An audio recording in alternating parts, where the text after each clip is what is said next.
কোন দেশেতে রহিলেন জাগিয়া দয়ার নবী গো কোন দেশেতে রহিলেন জাগিয়া আমরা নবী নবী করে বেড়ে শুধু পাই না কেন আজ তোমারি কোন দেশেতে রইলেন নিরালে সিনা চাকের কথা শোনে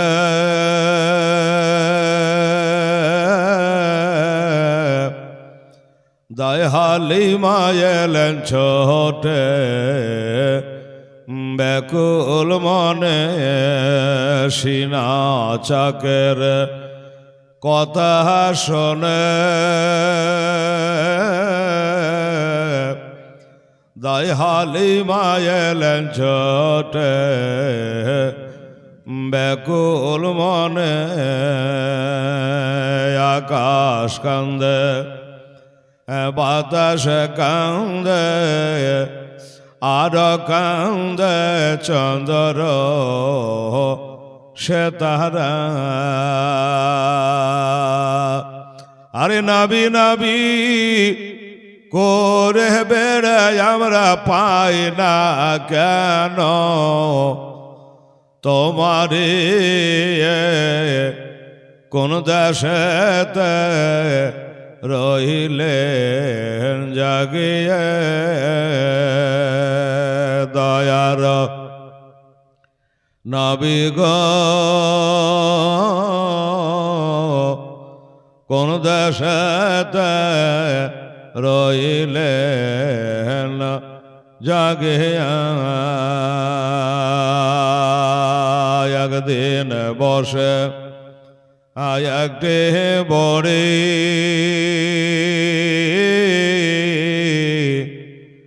গাঠি লইয়া কাঁদছেন বসে গো একদিন বসে একটি বড়ি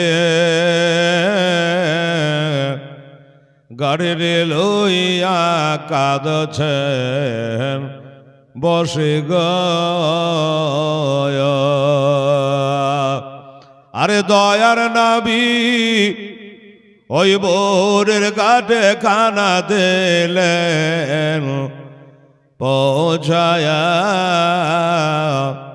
কোন দেশেতে রইলেন জাগিয়া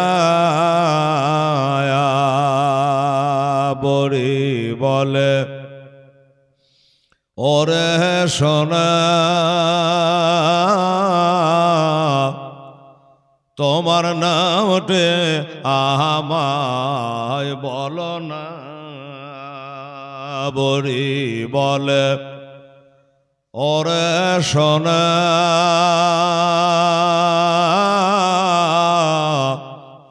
তোমার নামটে আমায় বলো না আরে তোমার নামটে না বলিলে সোনা তোমায় আমি ছাড়ব না কোন দেশেতে রইলেন জাগিয়া নবী বলেন ওরে মাতা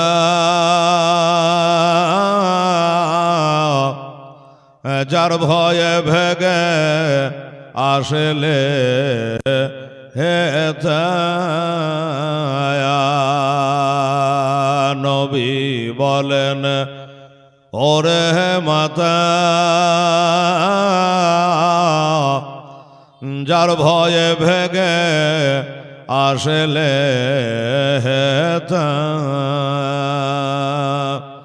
ওরে আমি যে সে দয়ার নবী মাগো নামটে আমার মোস্তফা কোন দেশেতে রইলেন জাগিয়া বড়ি বলে ওরে ছেলে একেবা তোমায় খারাপ বলে গো বড়ি বলে ওরে ছেলে একেবা তোমায় খারাপ বলে গো আরে জলদি করে তোমার কলমা সরব তাও না আমায় পড়ায়া কোন দেশেতে রইলেন জাগিয়া দয়ার নবী গো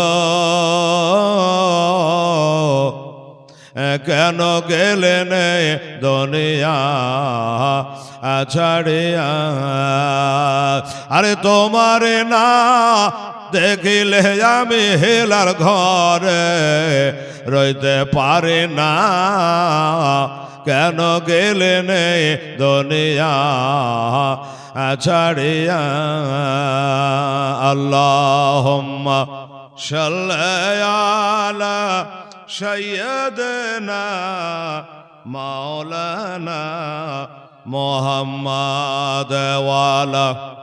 এ বাবা আমার মা বোনেরা শুনুন,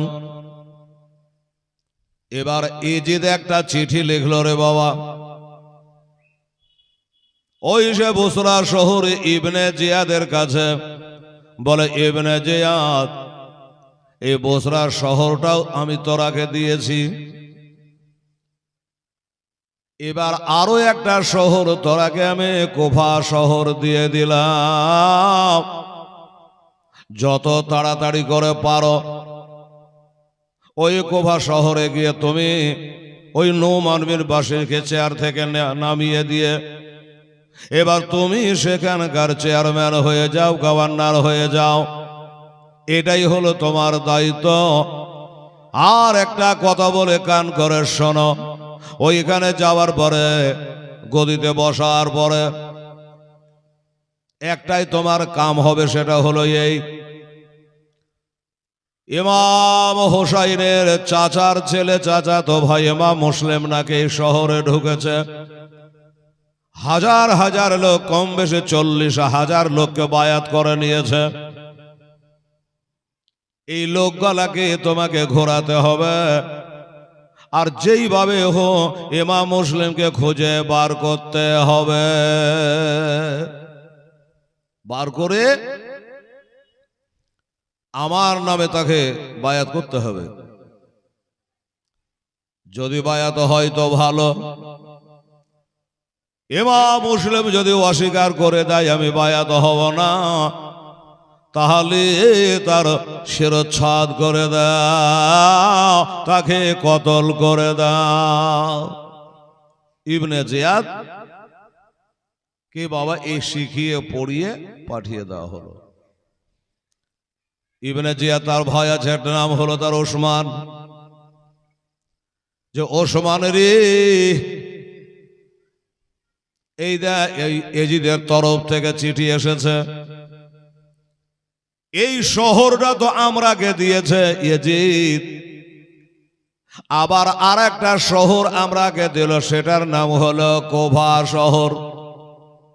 তো ভাই আমি খুব তাড়াহুড়া করে একটু কুফা শহরে চলে গেলাম, আমি যতদিন না আসি এই শহরটা একটু তুই দেখভাল করে চালাবি। বলে ঠিক আছে। এবার কিছু লোকজনের সাথে করে কুফা শহরে বাবা চলে এলো।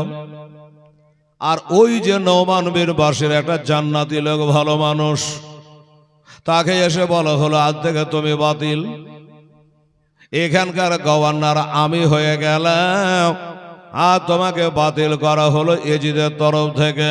উনি বলে, ভাই রে, আমি বা কি অপরাধ করেছি, কি অন্যায় করেছি? চিঠি নাই, পত্র নাই, খবর নাই,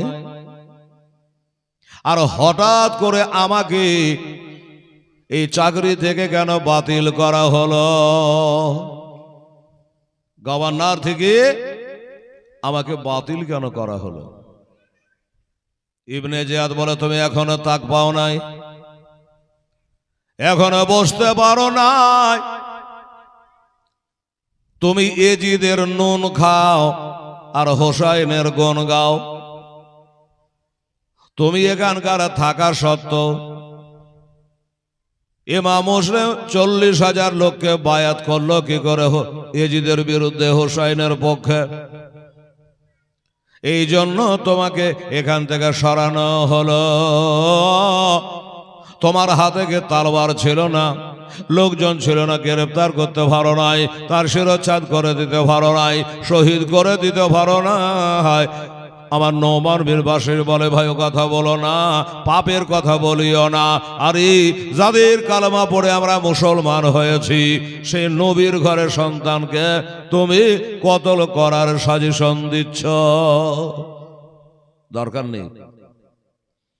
যেই চেয়ার আমার হোসেনের সম্মান করে না, আমি ওই চেয়ারে বসতে চাই না। আমার গভর্নরি করার কোনো দরকার নেই। ছেড়ে দিলেন। এবার ইবনে জিয়াদ বাদশাহ হলো কুফা শহরের। প্রথম কাজ হলো ইমাম মুসলিমকে ধরে বাবা জিজ্ঞাসা করা, কিন্তু ইমাম মুসলিমকে খুঁজে খুঁজে খুঁজে খুঁজে পাচ্ছেন না। উনি কোথায় আছে আপনারা কাল বলেছে, আজও বললাম। তিনি একটা জান্নাতি লোক, সর্দার, নাম করা ব্যক্তি, হযরত হানি বিন ওরওয়ার বাড়িতে রয়েছে। এরা কেউ জানে না, এত চেষ্টা করে ঢোলাই দিয়ে আওয়াজ করে বাবা। ইবনে জিয়াদ লোক দিয়ে প্রচার করে দিল, কুফাবাসীরা শোনো, এই কুফাবাসী শোনো, ইমাম মুসলিমকে যারা বাড়িতে লুকিয়ে রাখবে, ছকিয়ে রাখবে, তার কিছু রাখবো না। নাম আমার ইবনে জিয়াদ, তাকে জিন্দা রাখবো না।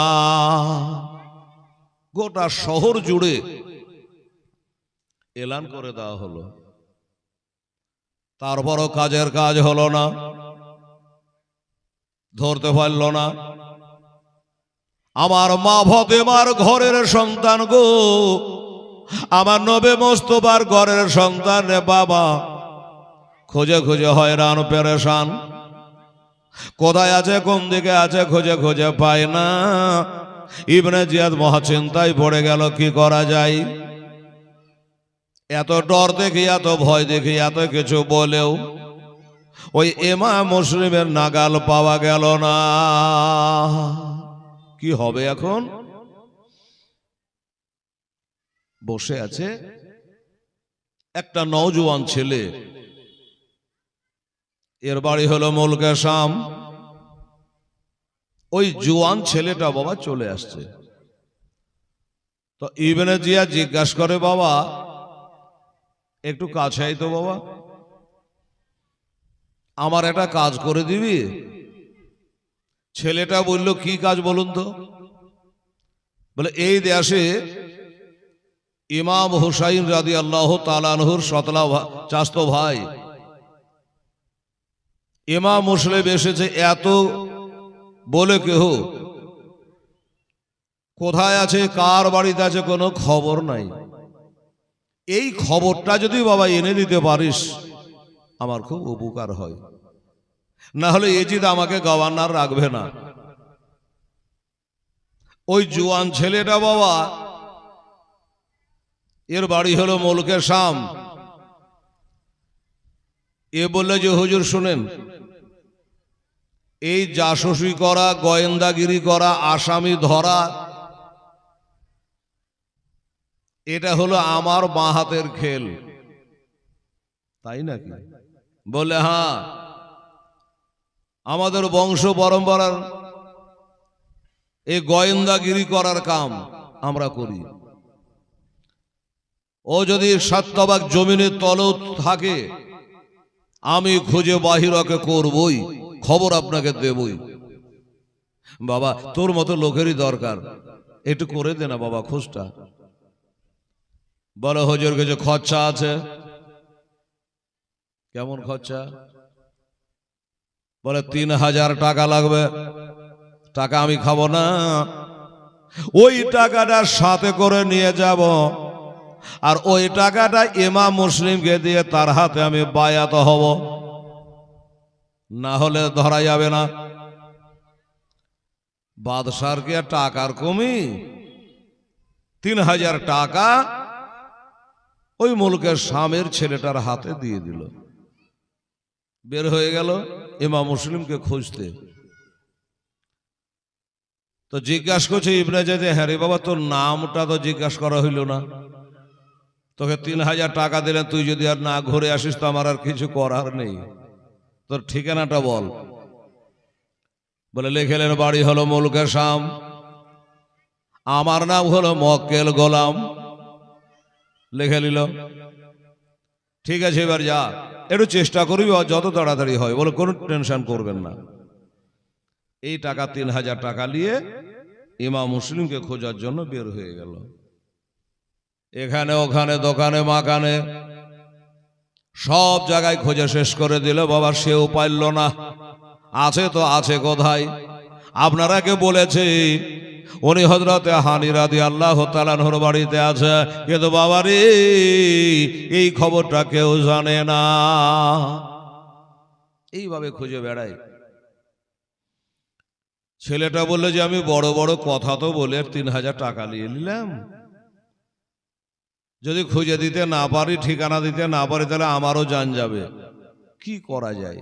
খুব টেনশনে পড়ে গেছে। তো ওই ছেলেটা একদিন মনে করল সব জায়গায় তো দেখলাম, আচ্ছা এই কুফার জামে মসজিদটা একবার দেখলে কেমন হয়? খোদার ঘরে তার মিথ্যা কথা বলবে না, না হয় কাউকে জিজ্ঞাসা করে নেব, তাও ভালো। এবার মসজিদে যাওয়া আসা চালু। মসজিদে যায়, নামাজ পড়ে, নামাজ পড়ে না পড়ে, কত জায়গার মানুষ পড়ে, নামাজ পড়ে সব বাড়ি চলে যায়। কিন্তু বাবারে একটা ব্যক্তি মসজিদের এক কর্নারে বসে বাবা সে আল্লাহর ইবাদত করছে, তাসবিহ তাহলিল করছে। মুআজ্জাজ এবার যখন ওইখানে আল্লাহ বিল্লাহ করছে, তো মনে করে যে এই লোকটাকে জিজ্ঞাসা করা দরকার। কি জিজ্ঞাসা করা? যে এই গ্রামে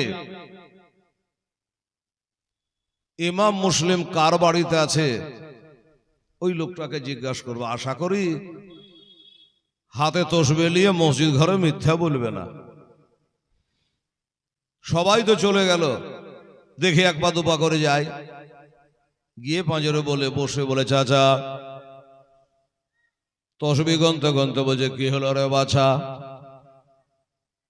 বলে চাচা গো আমার বাড়ি অনেক দূর মুলকের শাম, আমি একজন গুনহাগার পাপী গো চাচা, আসমানের নিচে জমিনের উপরে আমার মতো গুনহাগার আর কেউ নাই, তাই আপনাদের কুফাতে আসলাম। খবর পেলাম এই দেশে আমার নবীর ঘরের একটা আওলাদ, মা ফাতেমার ঘরের একটা সন্তান ইমাম মুসলিম রাদিয়াল্লাহু তাআলা আনহু নাকি এসেছে। কোথায় আছে, কার বাড়িতে আছে, খুঁজে খুঁজে পাচ্ছে না গো চাচা, একটু দয়া করে বলে দেন। লোকটা বললে বাবা তোকে বলে দিব না দেবে সে আমার ব্যাপার। শোন, মসজিদে মেলা লোক নামাজ পড়লো, আর ওই নামাজ পড়ে বাহরুর করে সব বেরিয়ে চলে গেল।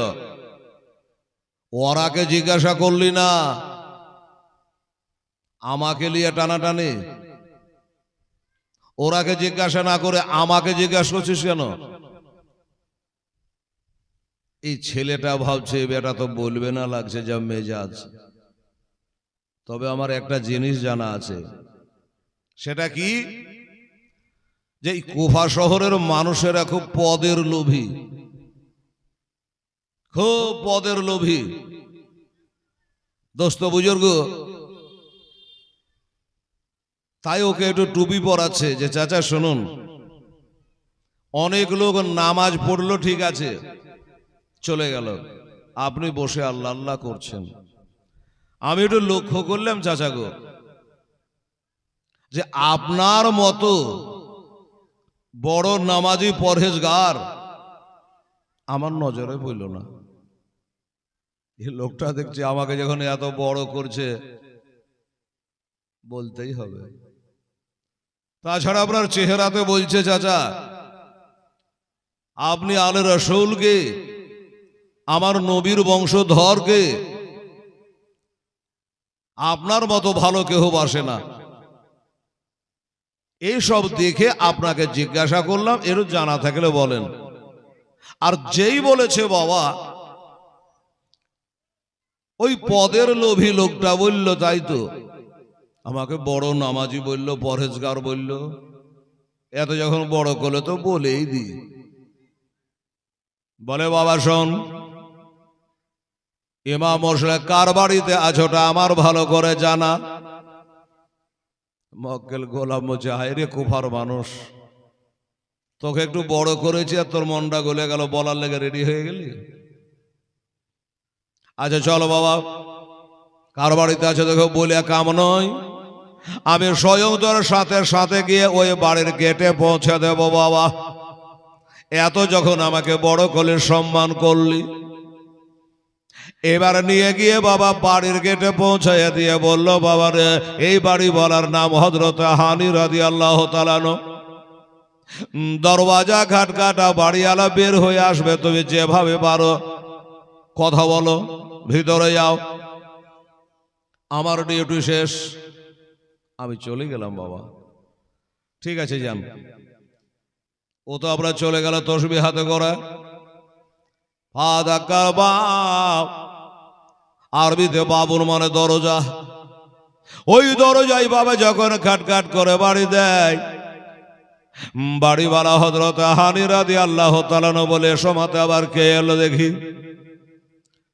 দরজা খুলে দেখছেন বাবা গো, এই ছেলেটাকে তো কোনোদিন কোথাও আমি বাজারে হাটে দেখে নাই, কোথায় যে বাড়ি কি যে খবর। এই বাবা কারে চাই, কি জন্য দরওয়াজা খাটখাটাচ্ছ? বলে হুজুর আপনার নাম হযরত হানি? বললে হ্যাঁ। শুনতে পেলাম হুজুর আপনার বাড়িতে নবী ঘরের একটা সন্তান আছে, ইমাম মুসলিম তার নাম। যদি আছে চাচা অস্বীকার করবেন না, আমান করবেন না, মিথ্যা বলবেন না। আমি মানুষটা খারাপ না, আমি বড় গুনাহগার, হাজার হলো নবী ঘরের সন্তান, আমি তার হাতে হাত দিয়ে তওবা করব, বায়াত হব। বিশ্বাস করে এই দেখেন আমার কাছে 3000 টাকা আছে, ওই যে ইবনে জিয়াদ দিয়েছিল, এই টাকা 3000 ওনাকে দেব আর ওনার হাতে হাত দেব। এই জন্য খুঁজে খুঁজে কোনো মতে পাই না, লোক মুখে জানলাম আপনার বাড়িতে আছে। আচ্ছা বলুন তো এবার অবিশ্বাস কি করে করা যায়? এই যে ধরতে এসেছে, এই যে গোয়েন্দা, এই যে সিআইডি, গায়ে তো আর লেখা নাই। এবার তার কথাই বাবা মজে গিয়ে, তার কথাই ভুলে গিয়ে দরজা খুলে দিল। আমার হুজুর ইমাম মুসলিম যে ঘরখানে বসে আছে রে আমার মায়েরা, ওই ঘরে বাবা পৌঁছায় দিল। এবার বসে চোখের পানি ঝরাইয়া অভিনয় চালু করেছে বাবা, আর ওই টাকা 3000 বার করে সামনে দিল। হুজুর লেন, আমি বড় গুনাহগার, আপনার কাছে তওবা করার জন্য এসেছে, হুজুর আমাকে মুরিদ করলেন। মুরিদ তো করে নিল। এবার মুরিদ করে নিয়াম আসলে তো মুরিদ হতে আসেনি, ধরবার জন্য এসেছেন বাবা সিআইডি। ডানে দেখে, বামে দেখে, আগে পিছে দেখে, সব কিছু যখন দেখা হয়ে গেল, এবার বলে হুজুর আমাকে ছুটি দেন। আপনারা যেমন পীর সাহেবকে বলেন হুজুর বাড়ি যাব, ছুটি দেন। উনি বলল হুজুর আবার আসবো, দেখা হবে, আমাকে ছুটি দেন, এখন আমি যা। আচ্ছা ঠিক আছে বাবা যা, আবার এসো। মনে মনে বলছে আর আসবো, আমার কাজ তো হয়ে গেছে। বাড়ি আলাকে চিনে নিলাম, নাম জেনে নিলাম, তুমি কোন ঘরে আছো তাও দেখে নিলাম। এই বদমাস ছেলেটা বাবা ইবনে জিয়াদের কাছে গিয়ে বলে দিল হুজুর গো, ও বাদশাহ নামদার শুনুন, আমি যেমন বলেছি তেমনি কাজ করেছি। ওই ইমাম হোসেন এ দেশের মধ্যে আছে একটা বাড়িতে, যেই বাড়িওয়ালার নাম হযরত হানি রাদিয়াল্লাহু তাআলা আনহু, আমি নিজের চোখে তার বাড়িতে মোলাকাত করে আসলাম। আর আপনি যে ওই 3000 টাকা দিয়েছিলেন, আমি সেটাও তাকে দিয়ে এসেছে। তা হুজুর তাহলে আমার কাজ শেষ? আমার কাজ ছিল খালি কোথায় আছে, কার বাড়িতে আছে বলা, বলে দিলাম। এবার আমার ডিউটি শেষ, আমি একটু বাড়ি যাই। ইবনে জিয়াদ বলে তোর বাড়ি যাওয়া হবে না। কেন? আমার ডিউটি হয়ে গেল, বাড়ি যাওয়া হবে না কেন? বলো তোর কাজ আছে আমার বাড়িতে, খাওয়া দাওয়া কর আর পাশের ঘরে আরাম কর, তোর কাজ আছে। ছেলে বলে আমার কাজ আছে, আমি তো কাজ খুঁজে পাচ্ছি না, কি কাজ আছে? আচ্ছা দেখা যাক। খাওয়া দাওয়া করে থাকে, কিন্তু যেই বাড়িতে ইমাম মুসলিম আছে বাবা, ওই হানি রাদিয়াল্লাহু তাআলা আনহু, ওই হানির সঙ্গে কিন্তু আগের রিশতা ইবনে জিয়াদের ছিল, জানতো। তো বলি যে আমার তো পুরাতন বন্ধু, জানাশোনা লোক, নিশ্চয়ই আমার ক্ষতি করবে না।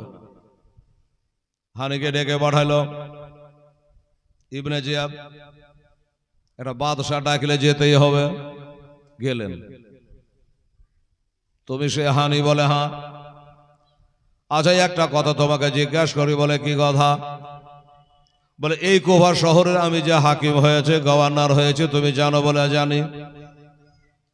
আমি যে এলান করেছি ইমাম মুসলিমকে যারা লুকিয়ে রাখবে, ছপিয়ে রাখবে, বাড়িতে রাখবে, আমি তার বাড়ি ঘর কিছু রাখবো না, তাকে জিন্দা রাখবো না। তুমি শুনেছো? বলে শুনেছি। শুনেছো? এগুলো শুনেছো? বলে হ্যাঁ। এগুলা শোনার পরে, জানার পরে তোমার বাড়িতে ওই ইমাম মুসলিম লুকিয়ে আছে, তার মানে কি? তোমার বাড়িতে কেন ইমাম মুসলিম আছে, জবাব দাও। হানি বলছে ব্যাপার কি? আমার বাড়িতে আছে, আমি জানি, আমার খোদা জানে, বাকি লোক কেউ জানে না। ই জানলো কি করে? না আমাকে হাবকি মেরে চালাকি করে আমার পেটের কথা লিখছে, তা জানি না। আমি সহজে রাজি হব না, আমি স্বীকার করব না যে আমার বাড়িতে আছে। তো হযরত হানি বলছে, এ বাদশাহ নামদার শুনুন, আমার বাড়িতে ইমাম মুসলিম আছে, আপনার কাছে কোনো প্রমাণ? কার মুখে শুনেছেন? কে বলেছে? প্রমাণ আছে আপনার কাছে? প্রমাণ লিবি? বলে হ্যাঁ। ওই যে গোলামটাকে বাবা পাশের ঘরে রাখা হয়েছে, ওকে ডাকলো, এ মক্কেল এদিকে আয়। হানি বলছে মক্কেল আবার কে রে বাবা? চলে আসলো। ইবনে জিয়াদ বলছে দেখো, কালকে দুপুর বেলা এই লোকটা তোমার গেটে গেছিল, তুমি দরজা খুলে দিয়েছিলা? তোমার বাড়ি গেছিল? এত বড় কি আর ডাহা মিথ্যা কথা বলা যায় চোখে চোখে তাকিয়ে? একেই তো কালকে দরজা খুলে দিয়েছিলাম। হুজুর যেই ঘরে আছে সেই ঘরে তাকে ঢুকিয়েছিলাম। আহারে, আগে যদি জানতা তুই সিআইডি ছিলি রে, ওই আমার বাড়ির কথা এখানে এসে তুই বলবি, তোকে বাড়িতে ঢুকতে দিতাম না রে। এবার চোখে চোখে তাকিয়ে বাবা মিথ্যা বলা আর গেল না।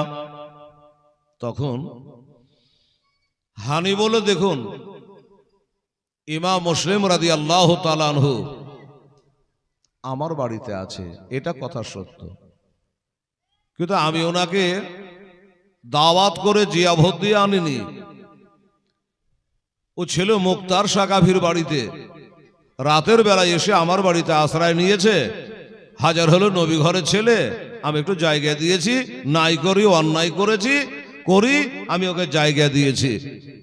যাক, যদি আমার অন্যায় হয় আমাকে একটু সময় দেন বাদশা নামদার। আমি বাড়ি যাই, বাড়ি যাওয়ার পরে ওনাকে আমার বাড়ি থেকে বিদায় করে দেব, আর তো কিছু বলার নেই।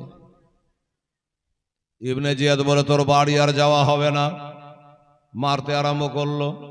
অথচ পিছলে বন্ধুও ছিল বাবা, একটা মহব্বত ছিল, সব বাদ দিয়ে একদল লহুলাহান করে দিয়েছে, রক্তাক্ত করে দিয়েছে, মেরে মেরে রে বাবা। এবার লাস্টে তাকে একটা অন্ধকার জেলের মধ্যে ভরে দেওয়া হলো হানিকে। মা বোনেরা কিছু বুঝছেন কি? হানি কি করেছিল? ওই যে ইমাম মুসলিমকে বাড়িতে থাকতে দিয়েছিল, তাই অপরাধ মনে করে ওকে জেলে ভরা হলো।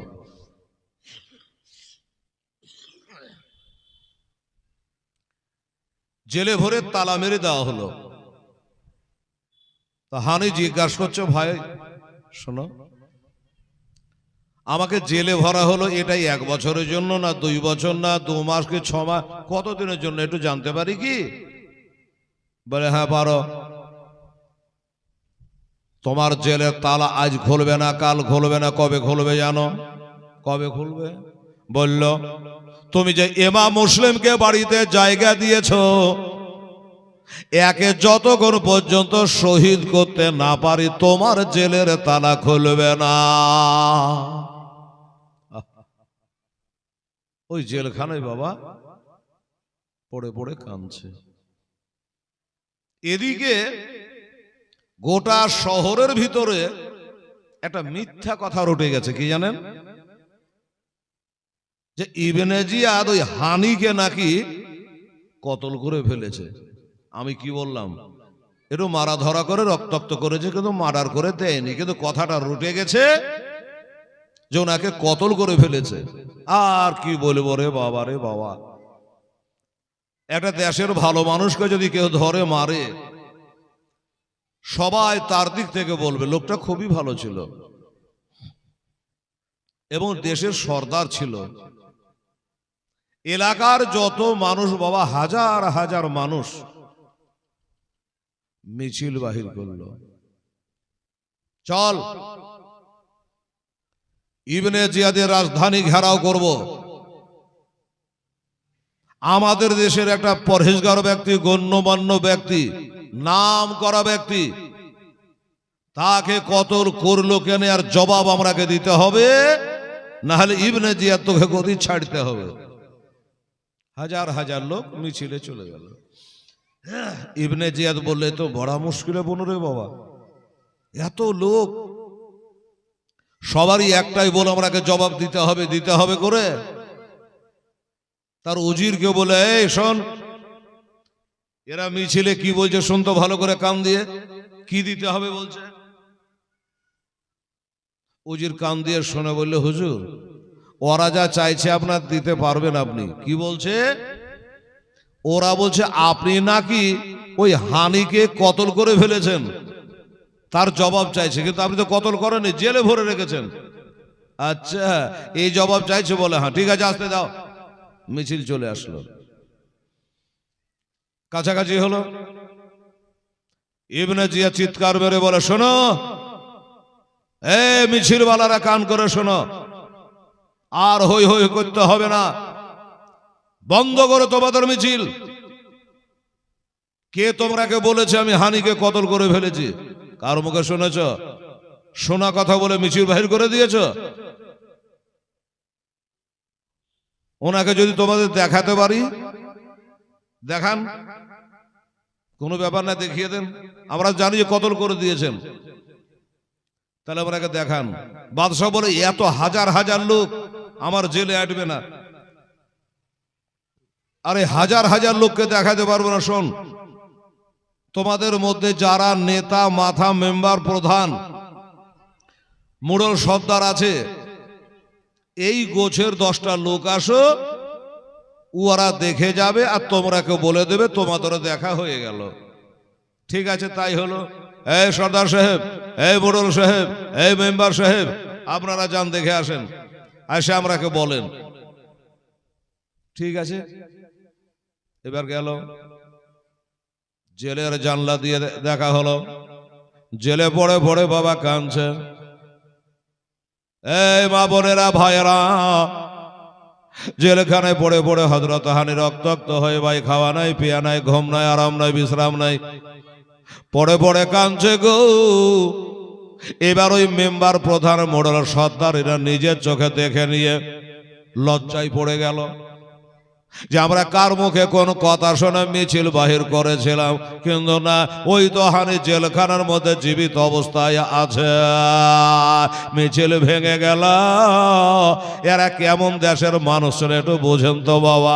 এরা হাজার হাজার লোক মিছিল করে আসলো দরদি দেখিয়ে হানির জন্য, কিন্তু বাবা একটা লোক বলল না আজকে জামিন করে তাকে আমরা জেল থেকে ছাড়িয়ে বাড়ি নিয়ে যাব, নইলে যাব না, এই কথা কেউ বলল না।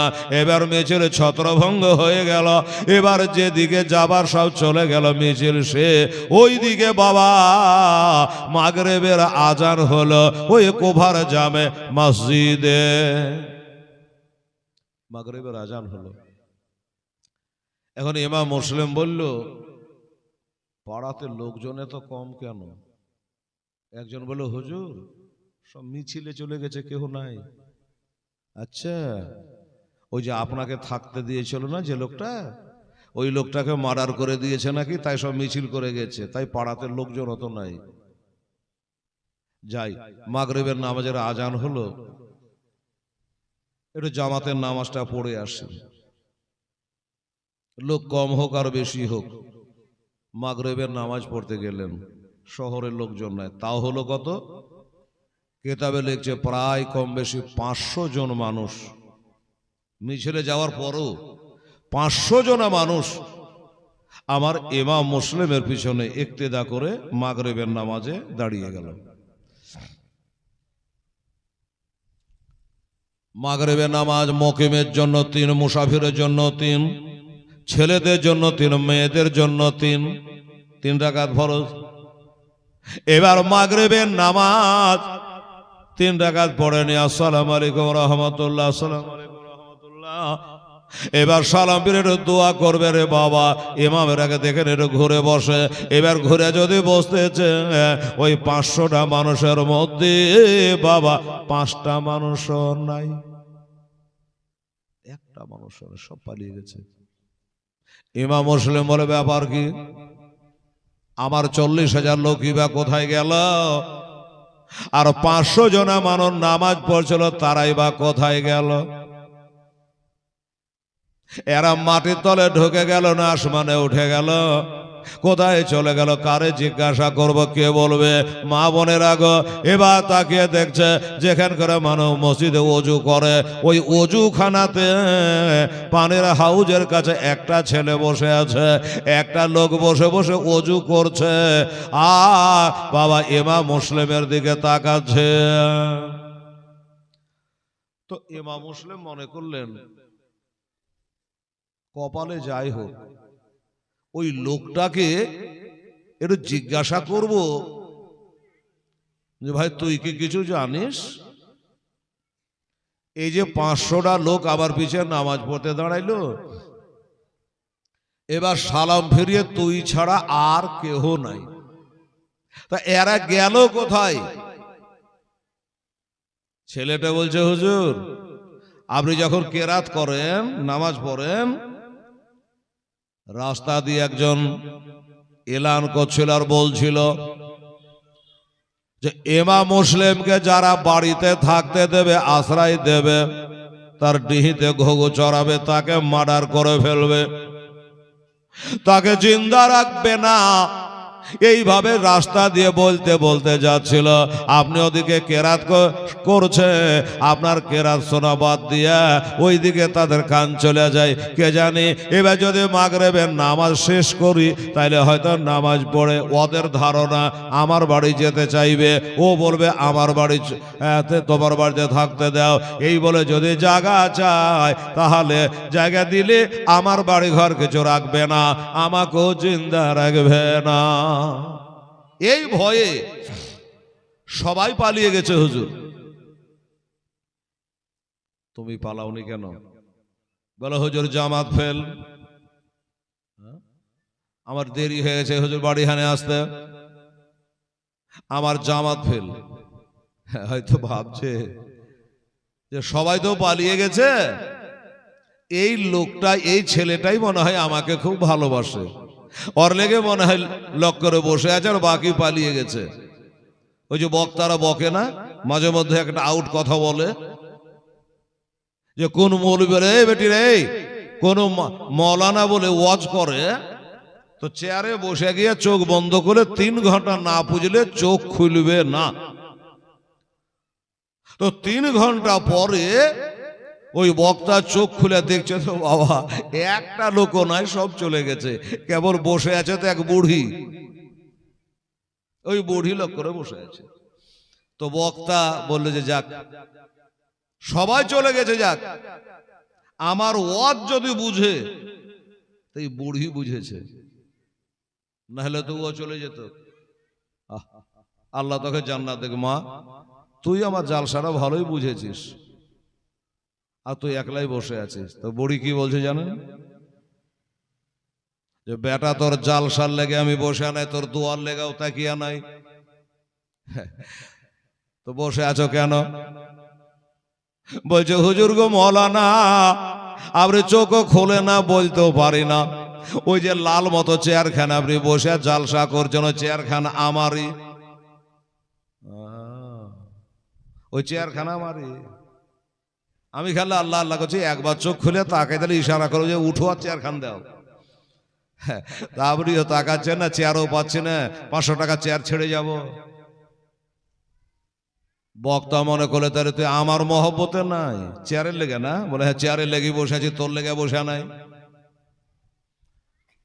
এইরকমই ওই ছেলেটা বলে হুজুর আমি আপনার মহব্বতে বসে নাই, আমার জামাত ছুটে গেছে হুজুর, মাগরিবের নামাজ পড়া হয়নি, নামাজ কাজা করা বড় গুনাহ, এই কারণে আমি বসে আছে।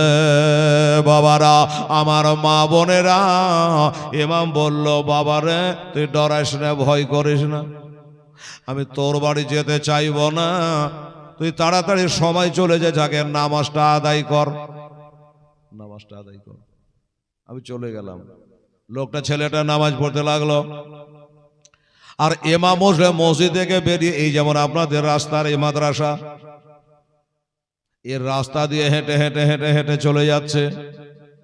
এই মা বোনেরা, হাইরে দুঃখ হাইরে কষ্ট, মাগরিবের নামাজ পড়লে বাধার রাত হয় না রে মা বোনেরা, অত অন্ধকার হয় না। আবার রাস্তার ডান দিকে দেখছে বাম দিকে দেখছে, বাবা একটা বাড়িরও তালা খোলা নাই, গেট খোলা নাই, সব বন্ধ। ওই যে প্রচার করেছে যে বাড়িতে পাবো তার বাড়ি রাখবে না, সব দরজা বন্ধ করে বাবা শুয়ে পড়েছে। মনে হয় সাহাবাখানাতে এক একটা আওয়াজ পাওয়া যায়, কিন্তু সেদিন কোফাতে কোনো আওয়াজ ছিল না। সন্ধ্যাতেই কি করবেন, এই রাস্তা দিয়ে হাঁটে চলে যায় চলে যায় চলে যায়, যেতে যেতে এই যে আমার মা বোনেরা যেমন চুপ করে বসে আছে, এইরকম একটা মহিলা একটা মেয়ে, একজন মা দরজা খুলে গেটের কাছে বসে আছে, একটা হারিকেল হাতে করে, ওই হারিকেলটার কড়া বাম হাতে ধরেছে আর ডান হাতে পলতাটা একটু বাড়াই, আলাটা বড় করে, আর এমনি করে ওই হরকরের আলা দিয়ে যেন একে একে খুঁজে পাই না, অমনি আবার ছোট করে দিয়া ওই মেয়েটা বাবা পিছনে কই দরজার আড়ালে বাবা হারিকেলটা লুকিয়ে দেয়, আবার একটু বাহার করে, আবার দেখে, আবার লোক এই মজা করছে। ইমাম মুসলিম বলে ব্যাপার কি, সবাই তো গেট বন্ধ করে দিয়েছে, কিন্তু ওই মেয়েটা কেন দরজা বন্ধ করে না? টুকি ভুলকি করছে, তার মানে কি? হারিকেলের আলা একবার ছোট করছে, একবার বড় করছে, তার কারণ কি? এই কারণটা আমাকে জানা লাগবে। এক পা দুপা করে গেলেন, গায়ে তো লেখা নেই যেটা ইমাম মুসলিম। বলছে হ্যাঁ রে মা, কি ব্যাপার, কিসের ব্যাপার? বলে তোদের পাড়াতে কেবল মাগরিবের নামাজ হলো মসজিদে, আরে এখনই একবারে সব আলাবাতি লিভিয়ে দিয়ে দরজা বন্ধ করে সাহেবটে গেছে, সব সেটে গেছে, ব্যাপারটা কি? আস্তে কথা বল বাবা, দেওয়ালের কান আছে, দুশমনেরা ঘুরে বেড়াচ্ছে।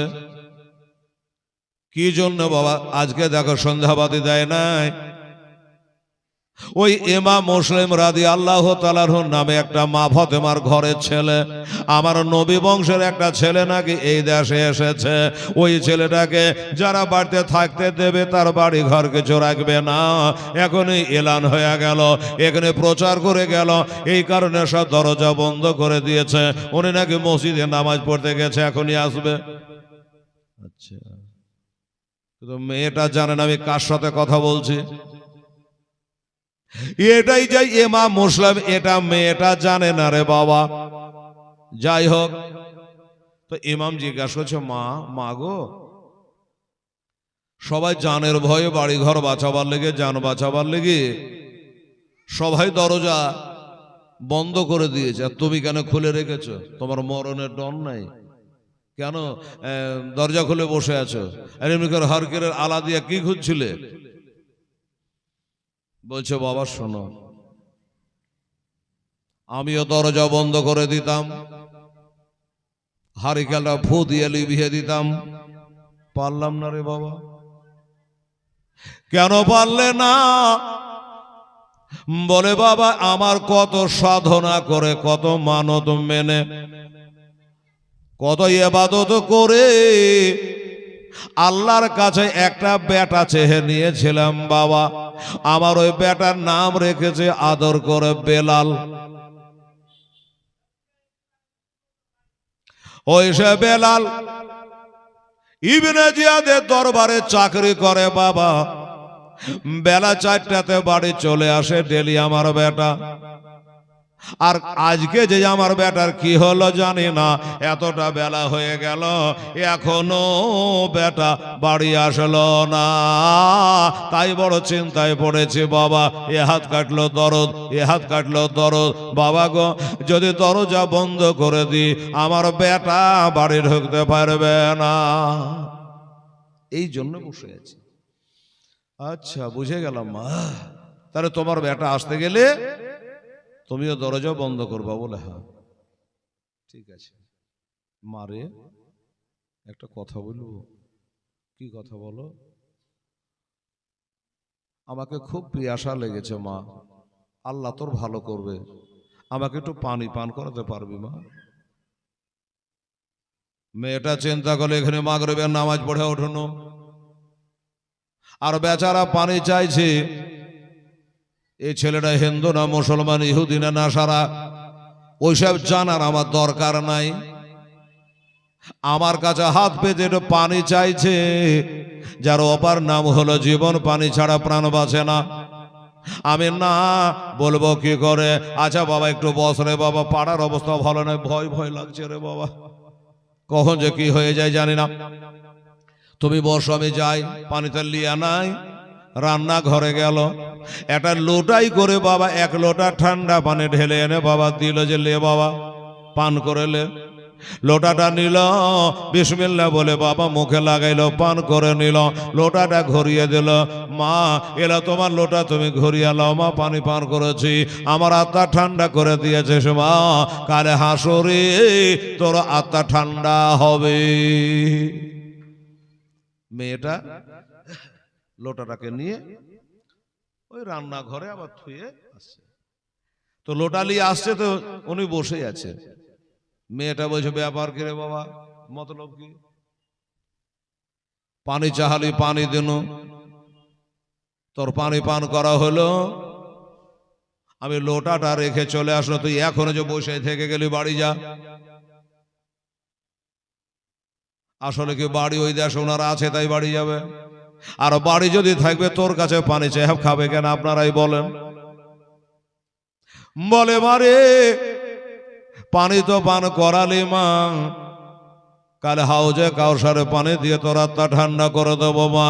মা কাল হাসরে 120টা কাতার হবে গো মা, কোন জায়গায় কে থাকবে জানি না। তোমা একটা কথা খালি তোমাকে জিজ্ঞাসা করবো, মা তোমার নাম কি? মা গো তোমার নাম কি? মেয়েটা বলছে, আমাকে বেলালের মা বলে ডাকবা। 120টা হাসরে মাঠে কাতার হবে, কোটি কোটি মানুষ থাকবে এক এক কাতারে। না রে মা, বেলালের মা বলে ডাকা যাবে না। কেন? হাজার হাজার বেলাল দুনিয়াতে আছে, আছে কিনা বাবা? না, আমি একলাই হেলাল আছে, আর দুনিয়াতে নাই। হাজার হাজার বেলাল আছে। বেলালের মা যখন বলে ডাকবো, সব বেলালের মা এসে হাজির। এটাও তো ঠিক। আচ্ছা, বেলালের মা বলবো না, হয় বলবো না। অরিজিনাল তোর নামটা কি আছে মা, একবার বল। অরিজিনাল নাম কি? এখন আবার মানুষ নাম ডবল রাখছে গো, ডবল ডবল রাখছে। একটা ছেলে এসে বলছে, হুজুর মসজিদে 500 টাকা দান করলো। তো তোর নাম কি রে? তো বলছে, আমার নাম মোহাম্মদ ছেঁচড়ু শেখ। এত মজার নাম কুঠে বলি রে, মোহাম্মদ ছেঁচড়ু শেখ। না হুজুর, ভালো নামও আছে, আব্দুর রহমান, ওটা তুলে রেখেছে। আর ছেঁচড়ু শেখ বলে সব ডাকছে ওকে। ছেঁচড়ু শেখ না বলে আর কেউ চিনতেও পারবে না, ডবল ডবল নাম। আচ্ছা আমার ডাইরে তোমার নামটা বলো। তখন ওই মেয়েটা বলল, বাবা শোনো, তুমি যখন বারবার করে বলছো তো শোনো, আমার নাম হইল তুয়া বিবি। কি বললাম? তুয়া বিবি, মনে রাখবেন। বেলালের মা তুয়া বিবি। রে বেটিরা মায়েরা, তুয়া বিবি মনে রাখবেন। এবার মেয়েটার মনে একটা কথা উদয় হলো, বাবা তুই আমার পেটের ছেলের মতো ছেলে, আমার নামটা তোকে বন্য বেটা, তোর নামটা যে এখনো জানা হইল না, বলে এবার কাজ খারাপ। যা বসতে দিয়েছিল আর দেবে না। একবার তোর নামটা বল বেটা, তোর নামটা এটা শুনি রে, তোর চেহারা দেখে কেমন লাগছে রে। বললো, মা গো আমার নাম হলো ইমাম মুসলিম রাদিয়াল্লাহু তাআলা আনহু। যেই বলেছে মেয়েটা বসেছিল হারকে নিয়ে, বাবা দাঁড়িয়ে গেছে সম্মানে, যে হাই হাই, নবী নয় নবীর ঘরের ছেলে আমার দুয়ারে বসেছে, একটু জায়গা দিইনি, পানি চেয়েছে একটু চিনি দিইনি, একটু খাবার দিয়ে সাড়া পানি দিয়ে দিয়েছি। কাল হাসরে মা ফাতেমা আমাকে বেহেশতে নিয়ে যাবে না। কি বেয়াদবি করেছে। বাবা মাপ দাও, আমি তোমাকে চিনতে পারিনি, যে তুমি যে নবী ঘরের সন্তান আমি জানতে পারিনি। আচ্ছা ঠিক আছে মা, ক্ষমা তো করলাম। মারে পরিস্থিতি খুব খারাপ, আমার ভাই হোসাইনকে আসার জন্য একটা চিঠি লিখেছে, উনি আসবো আসবো হয়ে আছে, উনি আসবো আসবো হয়ে আছে। আমার এখন আর যাওয়া হবে না মা, আমাকে তো সবাই মারার জন্য কাটার জন্য খোঁজাখুঁজি করছে রে মা। ওরে মা কাল হাসরে আমার নবীকে বলে, মা ফাতেমা আলীকে বলে, হাসান হোসেনকে বলে, আমি তোর জায়গাটা জান্নাতে করে দেব মা, ওই তোর বাড়িখানে একটু আমার থাকা হবে না, একটু জায়গা দিবি না মা? না বলবো কি করে? হাজার হলো নবী ঘরে ছেলে, জায়গা দিব না বলা যায়? চলো বাবা, ঘরে বিছানা করে দিল, সুন্দর করে জায়গা থল করে দেওয়া হলো, দুইটা খাবার দেওয়া হলো। কিন্তু হুজুর খাবার খাচ্ছেন না, খিদে কিন্তু লেগেছে বাবা। তাও খাবার খাচ্ছে না কেন বলেন তো? বাবারে টেনশন বলে একটা জিনিস, চিন্তা বলে একটা জিনিস। আমার দুটা ইয়েতিম ছেলেকে নিয়েছিল, ছেলে দুটো আমার কাছে নাই। তাছাড়া 40,000 লোক আমার হাতে হাত দিয়ে বায়াত হলো, এখন আমার একটা লোকও নাই। এই নানান চিন্তাতে খাবার যেন ভিতরে যায় না রে বাবা, তাই খাবার খাওয়া হলো না। ওই বিছানে বাবা শুয়ে গেল, বিছানে শুয়ে গেল। ওই মেয়েটার বেটা বেলাল চলে আসলো চাকরি থেকে, দরজাটা টেনে দিল। হুজুর শোরগোল করবেন না, আওয়াজ করবেন না, পাড়ার অবস্থা ভালো নয়, আমার বেটা আবার ওখানে চাকরি করে। আল্লাহ আল্লাহ করছে যেন ও জানতে না পারে, রাতটা যেন তাড়াতাড়ি পার হয়ে যায়, ভোরে ওকে বিদায় করে দেবো। কপালে যেটা আছে এটা ঘটবেই। দরজাটা টেনে দিয়ে চলে আসলো। বেলাল ভাই ভাই করে বাড়ি ঢুকছে, পাকা মদ খোর বাটফার। বেলাল মা মা বলছে, হ্যাঁ রে বেটা, 4টার সময় তো তুই বাড়ি আসিস, এত দেরি কেন? বলে মা গা সরকারি কাজ মা, কখন কি হয় বলা যায়, দেরি হয়ে গেছে মা, তুমি খাবার খেয়েছ? মা কপালে হাত দিয়ে বলে, হায় রে আমার কপাল, এ জগতে এমন মা কে আছে রে, বেটাকে দানা না খাইয়া মা খাই রে। তার মানে বোঝা গেল মা তুমি আমার মহব্বতে খাবার খাওনি। বললো না, চলো মা খাবার খাও। মা খেলো, বাবা ছেলে খেলো, ছেলে গেল ছেলের ঘরে, মা গেল মার ঘরে। কিন্তু বাবা গো, এই মা বোনেরা, ওই জান্নাতে মেয়েটা সেই তুয়া বিবি রাতের বেলাতে বাড়ির আঙিনায় এখানে ঘোরাফেরা করে, ঘোরাফেরা করে। কেন? যে আমার ঘরে নবী ঘরের সন্তান আছে, রাত বেরিয়াতে পানি টানি দরকার হবে, এটা হবে মেহমান। হ্যাঁ, এই কারণে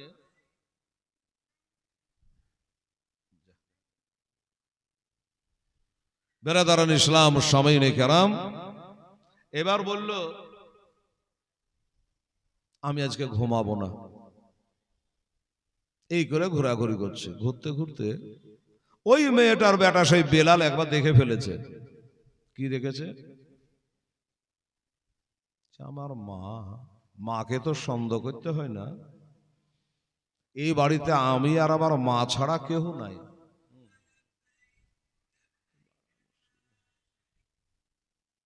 কিন্তু আমার মাকে দেখছি বারবার ওই ঘরটার দিকে তাকাইছে, আর রাস্তা খালি বাড়ির আগে ঘুরে বেড়াচ্ছে, ব্যাপারটা কি?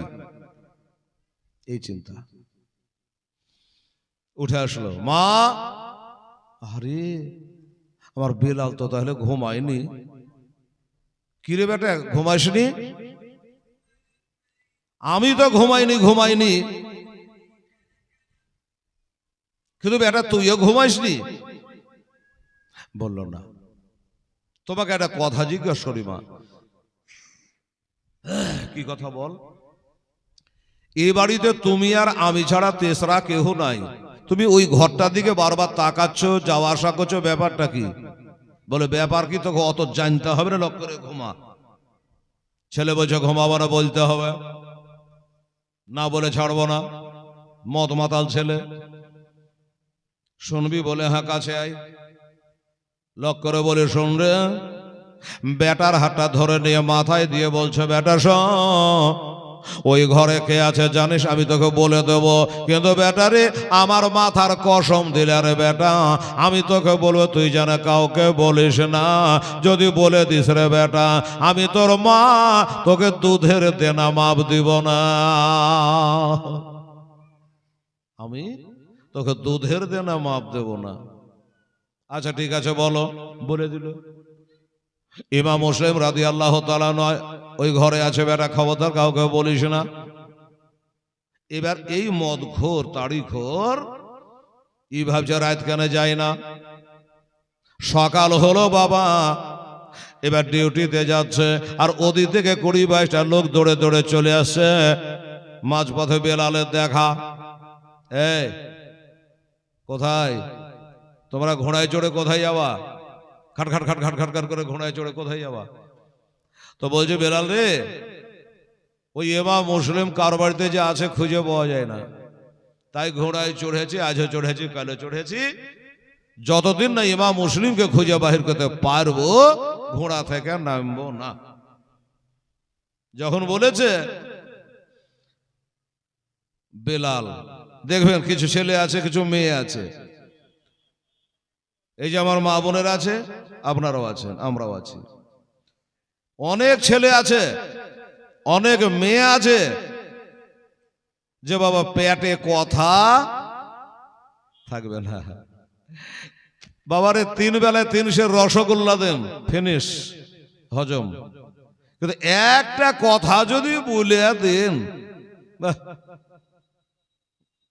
এই কথাটা হজম করবে না। আর আমার মা বোনদের তো হজম হবেই না, হবার কথাই লয়। হাজার কসম দিয়ে যদি বলেন যে বুবু তুই বলিস না, কিন্তু বলবি, তার বলার ঢং কত ভালো, কিরকম ভালো বাবা। 1 দিন 5 দিন 10 দিন 1 মাস থাকার পরে আর থাকা যায় না। আজ মেশাল দেওয়ার টাইম নাই, ঘড়ির কাঁটা ছড়ছে। এই বাবা, তখন যখন থাকতে পারে না, তখন রহিমের মা করিমের মাকে বলছে, শোন, যত রকমের কথা গেল বলে পেট পাতলা করে নিল, লেবার পরে 2 দিনে 2 দিকে চলে যাবে। তখন বলছে, দেখ তুই আমার নিজের বলে তোকে বন্য, তুই জানে ফের কাউকে কহিস না। ধর পাগলে, কিসের লেখা বলতে যাবো আমি কাউকে বলবো না। ই তো পাতলা হলে হলে তখন ও আবার গ্যাস জমলো, ও আবার কাকে বলবে, ও আবার কলিমদ্দুর মাকে বলে দিল। অনেক কথা হওয়ার পরে ফিনিশিং, যাবার সময় বলছে, ও বুবু তুই জানে ফের কাউকে কহিস না। মা গো, এ মা বোনেরা, আপনি যদি কারো দোষকে ঢাকেন, ভালো করে শোনেন, কারো আইব কারো দোষ যদি আপনি লুকিয়ে রাখেন, তাহলে আপনার দোষ গালা কাল কোটি কোটি লোকের মাঝে খোদা লুকিয়ে রাখবে, মনে থাকবে। আপনি যদি কারো দোষ ঢেকে রাখেন, তো আপনার দোষ গালা আল্লাহ কাল ঢেকে রাখবে। আল্লাহর একটা নাম হলো সাত্তার, গাফফার। যাই হোক, এইরকমই বেলাল বলছে, শোন, যতই ঘোড়ায় চড়ে যায় যাতে ইহা, ইমাম মুসলিমকে পাওয়া বড় মুশকিল আছে, খুঁজে পাবি না। বলে, আরে ভাই 10 দিন টাইম লাগতে পারে। পাবো না কেন? বলে, পাবি না, বারে কথা পাবো না, হ্যাঁ গ্যারেন্টি দিচ্ছি পাবি না। এরা ঘোড়া থেকে নেমে বেলালের কলার ধরে লেছে, এই চ্যালেঞ্জ করছিস কেন? পাবো না, সময় 10 দিন লাগতে পারে, কষ্ট হতে পারে, পাবো না বলছিস কেন? তাহলে তুই তো জানিস। বেলাল বলছে, 1000 বার জানি, লাখো বার জানি, কিন্তু বলবো না। জানি কিন্তু বলবো না। কেন বলবি না? বলছে, মা মানা করেছে, বললে আমি আমার মা আমাকে দুধের দেনা মাপ দিবে না, জাহান্নাম চলে যাব, আমি বলবো না রে ভাই। হ্যাঁ, তাহলে বাবা বলাও হয়ে গেল, হ্যাঁ পেট পাতলাও হলো। এদের আর বুঝতে বাকি নাই যে তাহলে আর মাকে ধরলেই ইমাম মুসলিমকে পাওয়া যাবে, ওদের বাড়িতে আছে। বলে, হ্যাঁ আমাদের বাড়িতে আছে, ওই ওড়কার ঘরটাতে উনি শুয়ে আছে। তবে ভাই আমার মা জানে, শুনে না যে আমি তোরাকে বলে দিয়েছি। বলে, না তোর কথা কেন বলতে যাব, আমরা যাবো, ধরে নিয়ে চলে আসবো। বাবা বলতে বাকি থাকলো, সুবহানাল্লাহ। দেখেন, কোন নবাব বলে শ্বশুর বাড়ি যাবে বেড়াতে, তো পায়জামাটা ময়লা, তো চাকরকে বলছে যে হ্যাঁ আমি যে শ্বশুর বাড়ি যাবো, তোমার পায়জামা যে ময়লা, তো চাকরটা বলছে যে হুজুর সাহেব, নবাব সাহেব, কোনো চিন্তা নেই, আপনারটা যদি ময়লা আছে তো থাক, আমারটা যে ধোয়া আছে একবার আয়রন করে ফিট করে রেখেছি, আমারটা আপনি পরে নেবেন, আর আপনার ময়লা পায়জামাটা, আমরা চাকর বাকর মানুষ, কে অত তাকাবে, আপনার ময়লাটা আমি পরে নিয়ে চলে যাব। নবাব বলছে, তা পরা যাবে, কিন্তু তুই যদি আবার কাউকে বলে দিস। তো চাকর বলছে, কি দরকার আমার বলা, কি কারণে বলবো আমি? দেখ বাবা, কাউকে বলিস না, আমার যাই থাকবে না রে, নবাব আর আমি চাকরের পায়জামা পেতে যাবো, তো কাউকে বলিস না বাবা। না কাউকে বলবো না, আপনি পরে এলেন, ঠিক তো? বলে হ্যাঁ। ওকে কবলে টবলে নিয়ে নবাব পরেছে বাবা ওই চাকরের ধোলাই করা পায়জামা, আর নবাবের ময়লা পায়জামা পরেছে, চাকরটা পরে শ্বশুর বাড়ি চলে গেল। নবাব সাহেব, নবাবের শ্বশুর বাড়ি বলে কথা, একবারে ছাপ্পর ঘাট গদির বিছানায় নবাবের জায়গা, আর বৈঠকখানাতে একটা ভাঙা চেয়ারে চাকরের জায়গা বসে আছে।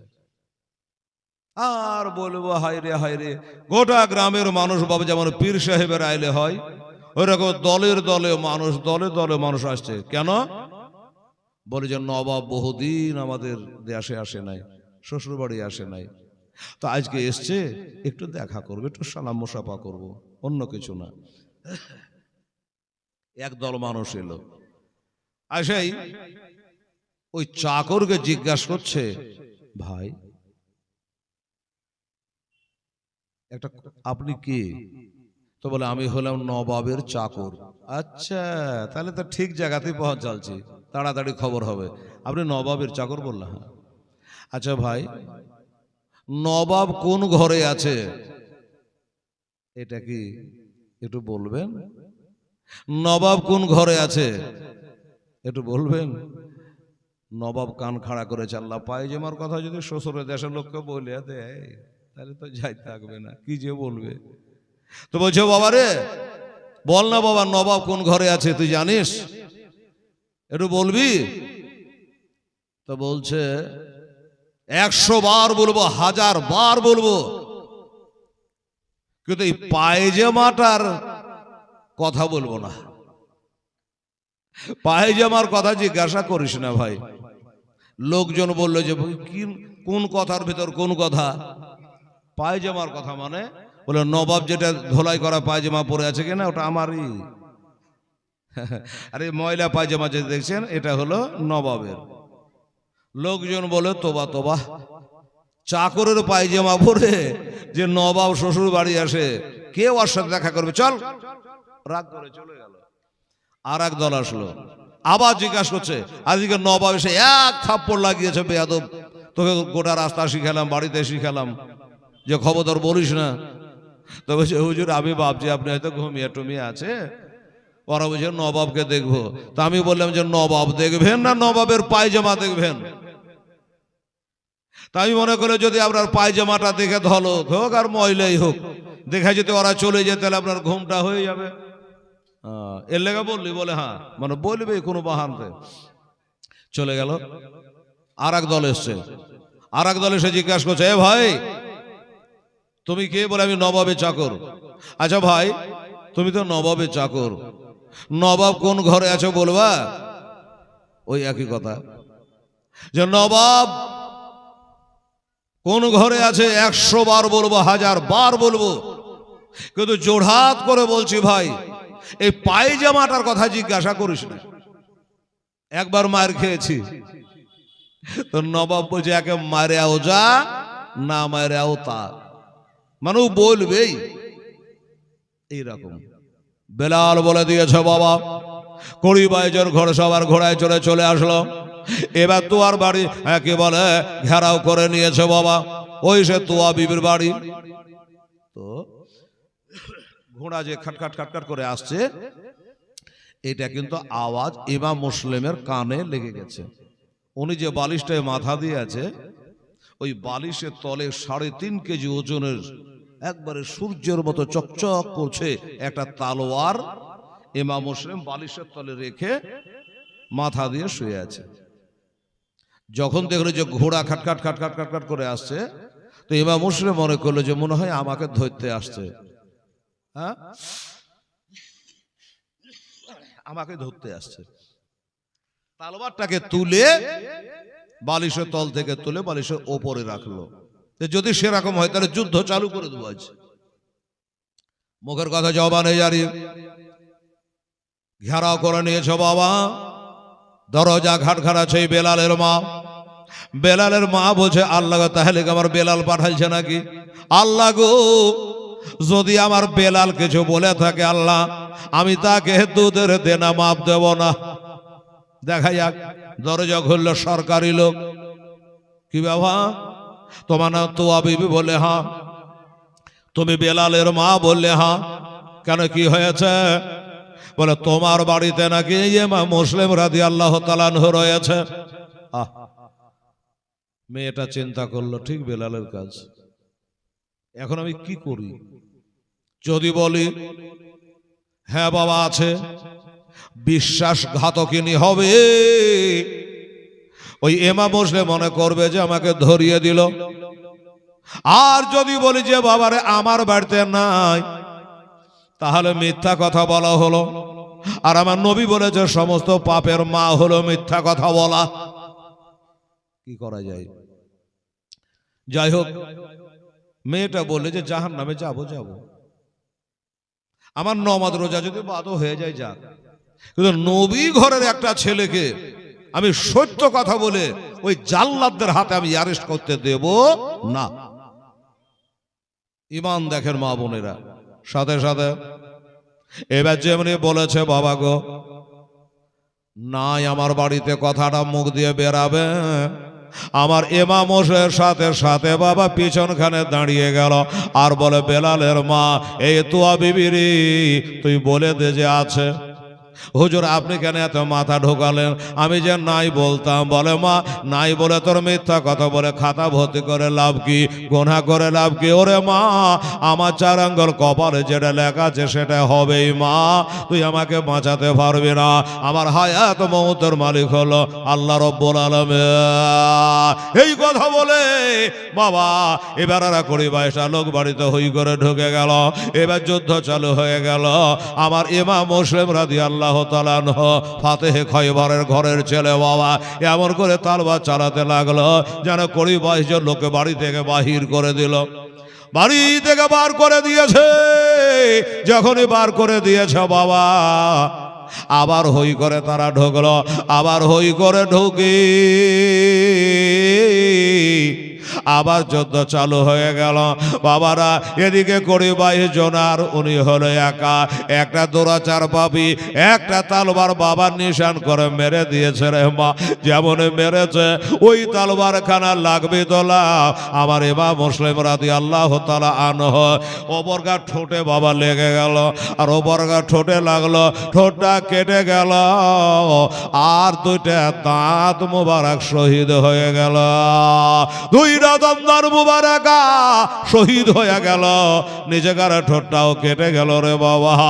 রক্তের বন্যা বহে গেল। ঠোঁট কাটা রক্তে জানে দেহ গোটায় লাল হয়ে গেল, কাতর হয়ে গেল। সাথে সাথে অনেক ঘরের ছাদের ওপরে বাবা উঠে গেছি। এবার ঘরের ছাদে যখন উঠে গেল, ঘরের ছাদে উঠে গেছে, এরা চিন্তা করলো ছাদে যাওয়া যাবে না, যদি যায় একটা একটা করে ধরবে, কাটবে আর নিচে ফেলে দেবে। বাবা গো ওপরে যেতে পারে না।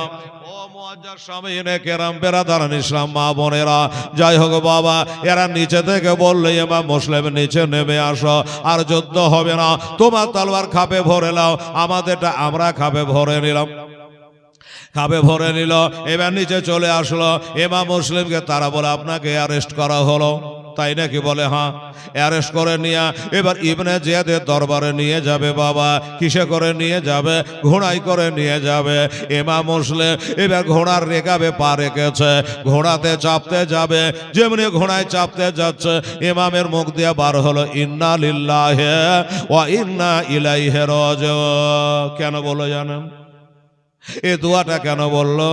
ইমাম মুসলিম বলছে যেমনি আমি ঘোড়াতে চাপতে গেলাম, আমার কাছে যেসব মূল্যবান তলোয়ারখানা ছিল, আমি 20টার লোকে একাই থেমেছিলাম, আমার ওই তলোয়ারখানা তারা বাহির করে নিল। আমার তলোয়ারখানা যখন বার হয়ে গেল, আমি তখন মনে করলাম আল্লাহ ওই তলোয়ারটা আমার ভাইয়ের মতো কাজ করছিল, আমি বুক ফুলিয়ে যুদ্ধ করছিলাম, আমার তলোয়ার যখন চুরি হয়ে গেল, আমার বিপদ আসতে আর দেরি না, খালি হাতে লড়াই করা হবে না। এই কারণে আমি ইন্না লিল্লাহটা দোয়াটা পড়েছে। যাই হোক বাবা ও মা বোনেরা, এমনি করে তাকে ধরে নিয়ে গেল, ইবনে জিয়াদের কাছে হাজির করল। ইবনে জিয়াদ জিজ্ঞাসা করে তোমার নাম কি? বলে আমার নাম ইমাম মুসলিম। আচ্ছা তোমারই কারণে দুটো দল পয়দা হয়েছে এই দেশে, একটা হোসাইনের দল, একটা হলো এজিদের দল। বাবা যেমনি বলা হয়েছে, যেমনি বলেছে, বলে যাকে যা হওয়ার হয়েছে শোনো। ইমাম মুসলিম গো একটা কথা তোমাকে বলি। বলল কে? বলে আজ থেকে ইমাম হুসাইনকে ছেড়ে দিতে হবে আর এজিদকে আমিরুল মুমিনিন বলে মানতে হবে। তোমার সিদ্ধান্ত কি? বলে পারবো না, অসম্ভব কথা। এটা হয় বলেন তো আপনারাই? হুসাইনকে ছেড়ে দেব আর একটা মদ মাতাল এজিদকে মেনে নেবে, এটা কখনো হতে পারে না। তাই নাকি? বললে হ্যাঁ।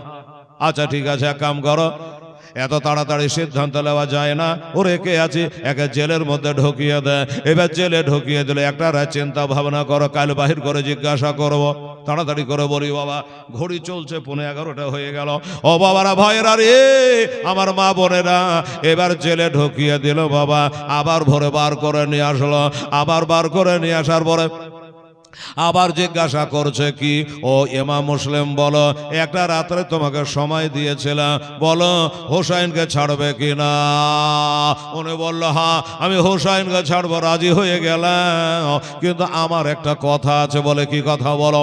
বলে হোসাইনকে ছেড়ে দেবো, কিন্তু হোসাইনের নানার মতো একটা নানা কার আছে দেখাতে হবে, হোসেনের বাবার মতো বাবা কার আছে আমাকে একটা দেখাইতে হবে, হোসাইনের মার মতো কে আছে একটা মা এই জগতে আমাকে দেখাইতে হবে। পারবে গো? পারবে না। বললে দেখাতে পারবো না। বলে তুই যখন দেখাইতে পারবি না, আমিও ছাড়তে পারবো না। ও বাবারা, এবার জাল্লাদকে অর্ডার করে দিল, যাও একে নিয়ে যাও, পাড়ার শেষে নিয়ে গিয়া ঘরের ছাদের উপর তুলে তার শিরোচ্ছেদ করে দাও, তাকে শহীদ করে দাও। ইমাম মুসলিম বলল ঠিক আছে, আমাকে যখন শহীদ করে দিবা তার আগে আমার 3টা কথা একটু শুনবে না গো। আমাকে তোমরা শহীদ করে দাও, আমার দুঃখ নাই, আমার 3টা কথা বলার আছে। বলো বলো কি কথা? 1 নম্বর কথা, এই দেশে আসার পরে আমার 700টা টাকা দেনা হয়ে গেছে, আমার টাকাটা তোমরা শোধ করে দিও। ওই দেনাটা যেন কারা হাসরে আমার কাছে না চাই। নাম্বার 2, আমাকে যখন শহীদ তোমরা করবা, আমার ভাই হোসাইনকে এই দেশে আসার জন্য আমি নিজের হাতে একটা চিঠি পাঠিয়েছি, আসবো হয়েছে, তোমরা একটু মানা করে দিও এই গাদ্দার দেশে যেন আর না আসে, কারণ আমার সাথে দেখা হবে না, এই কাজটা তোমরা করিও। নাম্বার 3, আমাকে কতল করার পরে রাস্তাঘাটে ফেলে রেখো না ভাই গো, আমরা ইজ্জতদারের ঘরের ছেলে গো, আমরা নবী ঘরের সন্তান গো, আমাকে শহীদ করে দেওয়ার পরে একটু জানাজা করে মাটির তলে তোমরা দাফন করে দিও। ওই জাল্লাদেরা বলল, ইমাম মুসলিম তোমার সব দাবি মেনে নিলাম, কিন্তু একটা দাবি মানবো না। কোনটা মানবা না? বলে তোমার জানাজার নামাজ পড়বো না। এই মুসলমান, আমার নবী মুস্তাফা বলেছে জানাজার নামাজে যারা খাড়া হয়, নামাজ জানাজায় যারা শরীক হয়, তাদেরকে একটা উহুদ পাহাড় বরাবর নেকি দেওয়া হয়। আর 3 চলো মাটি যখন দেয়, আর একটা উহুদ পাহাড় বরাবর নেকি দেওয়া হয়। তারা বুঝে গেলেন বাবা, এজিদের দল কত বড় বাটফারের দল, কত বড় গুনাহগারের দল, যে বাবা জানাজা পড়লে উহুদ পাহাড় বরাবর নেকি, অথচ বোঝে এ নেকির কাজটা পারবো না, এটা পারবো না। আমার বলা কর্তব্য, আমি বললাম, তোমরা যেটা ভালো হয় করিও। এই কথা বলে পাড়া শেষে নিয়ে গেল, দোতলা ছাদের উপরে তুললো, হাত দুটা বাঁধা আছে, তালবার বার করেছে, মারবে, গলাটা কেটে পড়ে যাবে। ইমাম মুসলিম বলে, ভাই রে, এখানে ইবনে জিয়াদ নাই, এজিদও নাই, আমার হোসেনও নাই, আমার বেটা দুটাও নাই, একটা কথা বলবো ভাই। কি? আমার গলা তোরা কেটে নিবি রে, প্রাণের ভিক্ষা চাইবো না রে ভাই, আমার গলাটা কেন শুকিয়ে গেল রে, আমাকে এক ঢোক পানি খাওয়া না ভাই, দুনিয়ার পানি আর পান করতে পাবো না, এক ঢোক পানি পান করি রে, আমাকে একটু পানি পান করা। ওই জাল্লাদেরা বললো, তুমি এজিদকে মানো না, পানি তোমাকে দেওয়া হবে না, পানি তোমাকে দেওয়া হবে না, দে না ভাই, একটু পানি পান করে যাই। দেবে না। একজনে বলে, দেখ রে, লোকটা তো চলেই যাবে, আমরাই তো তাকে কতল করে ফেলবো, একটু পানি তো চাইছে, খেতে তো চাইছে না, মদিনা যেতে তো চাইছে না। বাবা গো, একটা লোটাই করে পানি দেওয়া হলো, পানি লোটার হাতে নিয়েছে, একটা আওয়াজ হলো, গায়েবানা আওয়াজ হলো, এই এ বাবু মুসলে, পানি তোমার হাতে আছে, কিন্তু আমি আল্লাহ তোমার কপাল থেকে পানি তুলে নিয়েছি, এ দুনিয়ার পানি তোমার কপালে নাই, চলে আসো আমার হাউজে কাউসারে, পানি পান করো। ও বাবারে, আপনারা বলবে হেলাল লোটাতে পানি আছে, মুখের সামনে হাজির আছে, পান করতে কেন পারলো না? এবার পানির লোটাটা যেমনি মুখে লাগিয়েছে বাবা, ওই তুয়া বিবির বাড়িতে মা তালবারের ঠোঁটটা কেটে গিয়েছিল, ওই কাটা ঠোঁটটা গেলাসে পানি পান করতে এটা ঠেকবেই। এবার যেমনি ঠোঁটটা ঠেকেছে বাবা, উনি বন্ধ, রক্ত গল গল করে আবার চালু হয়ে গেল, আর ওই পানিতে রক্তে ভরে লাল হয়ে গেল। শরীয়তের ফতোয়া হলো পানির খাসলা হলো তিনটা, একটা হলো পানির কালার, একটা পানির গন্ধ, একটা প্রবাহিত হওয়া। এ পানি আর পানির মতো নয়, রক্তের মতো লাল হয়ে গেছে, রক্তের মতো লাল হয়ে গেছে, তাই এই রক্ত আর পান করা যাবে না। বলল ভাই, এ দুনিয়ার পানি আমার নসিবে আর নাই গো, এলা তুমি পানির লোটাটা ঘুরিয়ে নাও। পানি লোটা ঘুরিয়ে দিল, তালবাদ তুলেছে বাবা, মারবে। উনি বলল ভাই একটু দাঁড়িয়ে যারে, আর পানি পান করবো না, খাবার চাইবো না। তাহলে কেন দাঁড়িয়ে যাবা? বলে মদিনা দিকে মুখ করে দাঁড়ায় আমি আল্লাহর কাছে নবীর ওসিলা করে এটা দোয়া করে। আরে ভয় করে না, আমরা জাহান্নামে আগুন ডহরায় হোসেনের নানার নামের, তাই রব না আর নেরা ধমে আগুন হবে ফোল। খোদার নরে তৈরি রে আমার মোহাম্মদ রাসূল, খোদার নরে তৈরি গো আমার মোহাম্মদ রাসূল। আরে নাবের নামে দারো পরে মিজানেতে চড়ে বসবো রে, পাপ যে তোর হালকা হবে, হবে না নেকের সমতুল। খোদার নরে তৈরি গো আমার মোহাম্মদ রাসূল, খোদার নরে তৈরি গো আমার মোহাম্মদ রাসূল। আমাদের দুনিয়ায় কোনো ভয় নাই, আখিরাতের কোনো ভয় নাই। আমরা নবী বংশের সন্তান, উম্মতে মুহাম্মাদের জন্য একটু ওই মদিনা দিকে মুখ করে নবীজির অশিলা করে একটু আল্লাহর কাছে দোয়া। বাবা, আমার ভাইরা, আমার মোড়ল সাহেবেরা কালকে বলেছিলেন 10:30 পর্যন্ত, আবার কেউ বলছে যে 11টা বললে অসুবিধা নেই, হুজুরকে তুলবেন তোরা 1:30 2টার দিকে।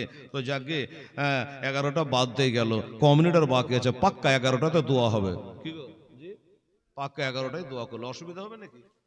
বাহ, সুবহানাল্লাহি বিহামদি। তো দাদা ভাই, এই আমার ইমাম মুসলিম রাদিয়াল্লাহু তাআলা আনহু মদিনার দিকে মুখ করে আল্লাহর কাছে দোয়া রাখছে, জীবনের এটা শেষ দোয়া, ঠিক আছে, এটা জীবনের শেষ দোয়া। আচ্ছা ভাই, এই গতকালকের মতো একটা ঝলক এই নবীজির মাদ্রাসার জন্য কাল যেমন দিয়েছিলেন, একটু খুব তাড়াতাড়ি করতে হবে বাবা। 100 200 500 10 20 50 100 যে যা পারবেন, এই আমার ইমাম মুসলিমের দোয়াতে একটু শামিল হয়ে যান তো দেখি।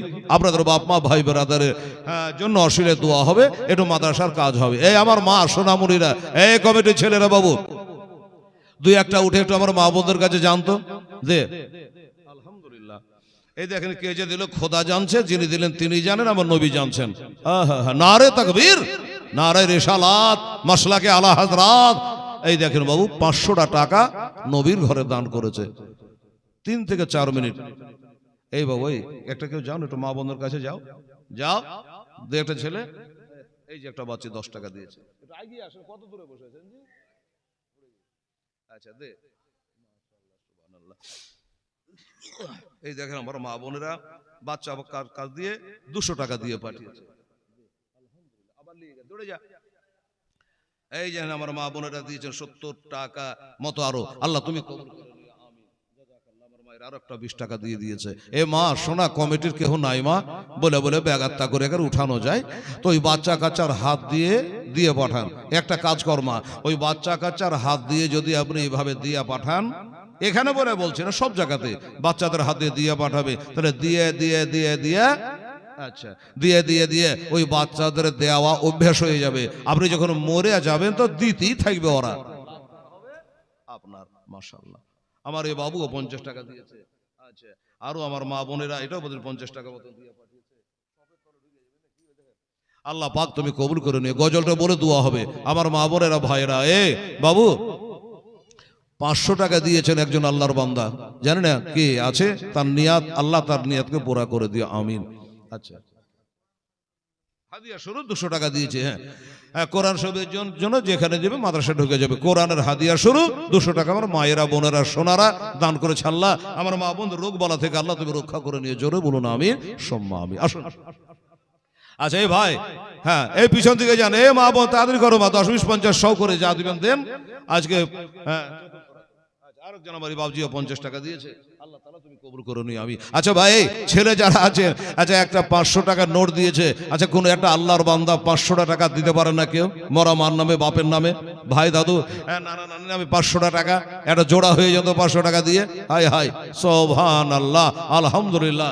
লিয়াই তাড়াতাড়ি লিয়াই, জাযাকাল্লাহ, মাশাআল্লাহ, আলহামদুলিল্লাহ। আরে না বে আমার পাকা কান্ডাহারি,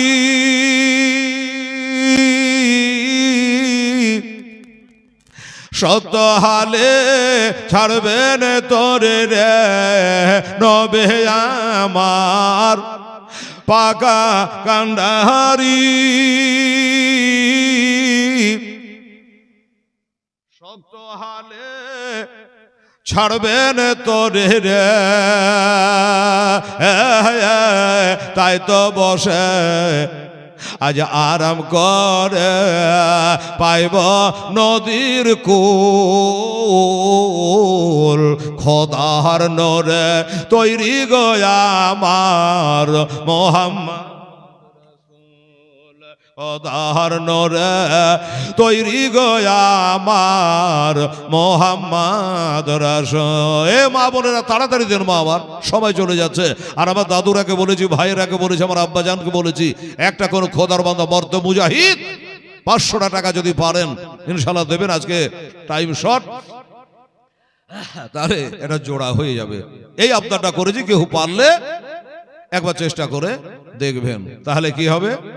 বেহেশতের হুর পরি আমায় নিবে বরণ করে রে, জান্নাতের হুর পরি আমায় নিবে বরণ করে রে, গলায় পরাবে তারা ফুল,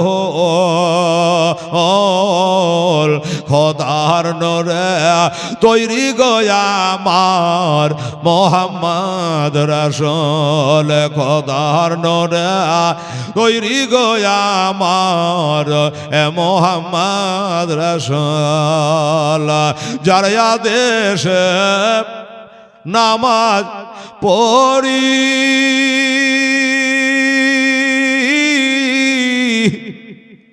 তার আদেশে হে রোজা রাখে রে,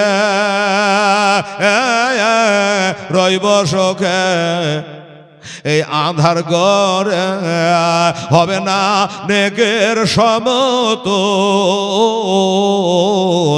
খোদার নরে তৈরি গয়া আমার এ মোহাম্মদ রাসূল, খোদার নরে তৈরি গয়া আমার এ মোহাম্মদ রাসূল। আল্লাহুম্মা সাল্লি আলা মৌলানা মোহাম্মদ ওয়ালা আলে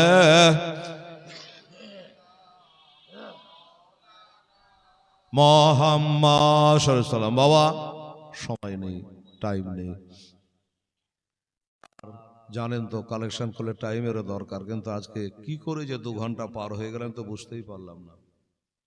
2 ঘন্টা পার হয়ে গেল রে মা, 9টায় উঠে গেছে আজকে, কম বেশি 2-5 মিনিট এদিক ওদিক। হ্যাঁ, এর মধ্যে আপনারা কিছু কিছু দানও করলেন। কত টাকা হলো? আল্লাহর রহমত ইনশাআল্লাহ আমার মা বোন লিয়ে তাড়াতাড়ি লিয়ে জাযাকাল্লাহ, মাশাআল্লাহ। এই যে আমার মা বোনেরা কি ভাইরা একটা ছেলে দিয়ে আর 100 টাকা দিয়ে দিয়েছে, আল্লাহ তাআলা তুমি কবুল করে নিয়ে আমিন সুম্মা আমিন। যাই হোক বাবা, ইমাম মুসলিম রাদিয়াল্লাহু তাআলা আনহুকে নির্মম ভাবে পাড়ার শেষে ছাদের উপর তুলে এক তরবারে এরশার মোবার একটা দেহু থেকে আলাদা করে দিল রে মা। গুম করে মাথাটা ছাদের উপরে পড়ে গেল, আর ছাদের ডেন দিয়ে ওই বৃষ্টির পানিগুলো যেমন পড়ে গল গল করে ওই রকম রক্তগুলো যেন বহে যেতে লাগলো। আসমান জমি কেঁপে গেল। মা গো, আমার ইমাম মুশরিফের লাশটা একদিকে যেন ধড়বড় ধড়বড় করি, আর মাথাটা বলের মতো যেন গড়ে আর একদিকে চলে যায়। তাড়াতাড়ি করে তুললো। ও মা বোনেরা, কসাইগুলাকে দেখেছি যারা গরু ছাগল জবাই করে দিয়া যতক্ষণ পর্যন্ত ঠান্ডা না হয় ওই কসাইয়ের একটু বসে অপেক্ষা করে। কিন্তু মা গো, এই কসাইগুলা এতই বজ্জা ছিল, এতই খারাপ ছিল রে মা, এখনো বাবা লাশটা নিস্তেজ হয় নাই, এখনো ধড়পড় করে। আর ওই অবস্থায় ঘরের ছাদ থেকে তুলে দোতলা ছাদ থেকে নিচে চালিয়ে ফেলে দিল। হাড্ডি মাংস যেন বাবা চুর চুর হয়ে গেল, টুকরা টুকরা হয়ে গেল। এরা জানাজাও পড়ল না, এরা দাফন করলো না, বাবা গো। যাবার কালে কত কথা মনের মধ্যে গাইছে তা বলা নাই বাবা। যাবার কালে ভাই হোসাইনের সঙ্গে দেখা হলো না। একটা আমার নিজের বিটি আছে, হোসেনের কাছে রেখেছি, তার সঙ্গে দেখা হলো না। আর আমার বেটা দুটাকে এনেছিলাম, তাদের সঙ্গে দেখা হলো না। ওই বেটা দুটা কাজী সারার বাড়িতে তারা ঘুমাচ্ছে, এদিকে বাবা শহীদ হয়ে গেল, এরা কেউ জানতে পারল না। ইন্না লিল্লাহি ওয়া ইন্না ইলাইহি রাজিউন। আমার মা বোনেরা ভাইরা, কমিটির নির্দেশ আমাকে মানতেই হবে। যা হোক, আজকে আধ ঘন্টা কমই হলো না হলো কোনো যায় আসে না। তো যেহেতু হুজুর সাহেব আসবেন, পীর সাহেব আসবেন, আমরা পীরপন্থী সুন্নি মুসলমান, হয়তো আপনারা অনেক আছেন যে সেখানে যাবেন দোয়া খেয়ারের জন্য। এই জন্য কমিটি চিন্তা করে যে আমরা একই পীরের মুরিদ, কাজে হুজুরের কোনো অসুবিধা হোক তা যেন না হয়, তাই আজকে আমরা আধ ঘন্টা 1 ঘন্টা কম শুনবো, তাও ভালো। 10:30 থেকে 11টার মধ্যে সমাপ্তি করবেন। যা হোক, ক্ষমা চাইছি। 11টা এবারে পাক্কা 11টায় বেজে গেল। ওমা আলাইনা ইল্লাল বালাগ। কালকে পঞ্চম রাত্রি। মা বোনেরা ভাইরা, বড় দুঃখের বয়ান আগামীকাল আপনাদের সামনে তুলে ধরা হবে। আজকে এই পর্যন্ত বলেই সমাপ্তি করলাম। ওমা আলাইনা ইল্লাল বালাগ। যা হোক,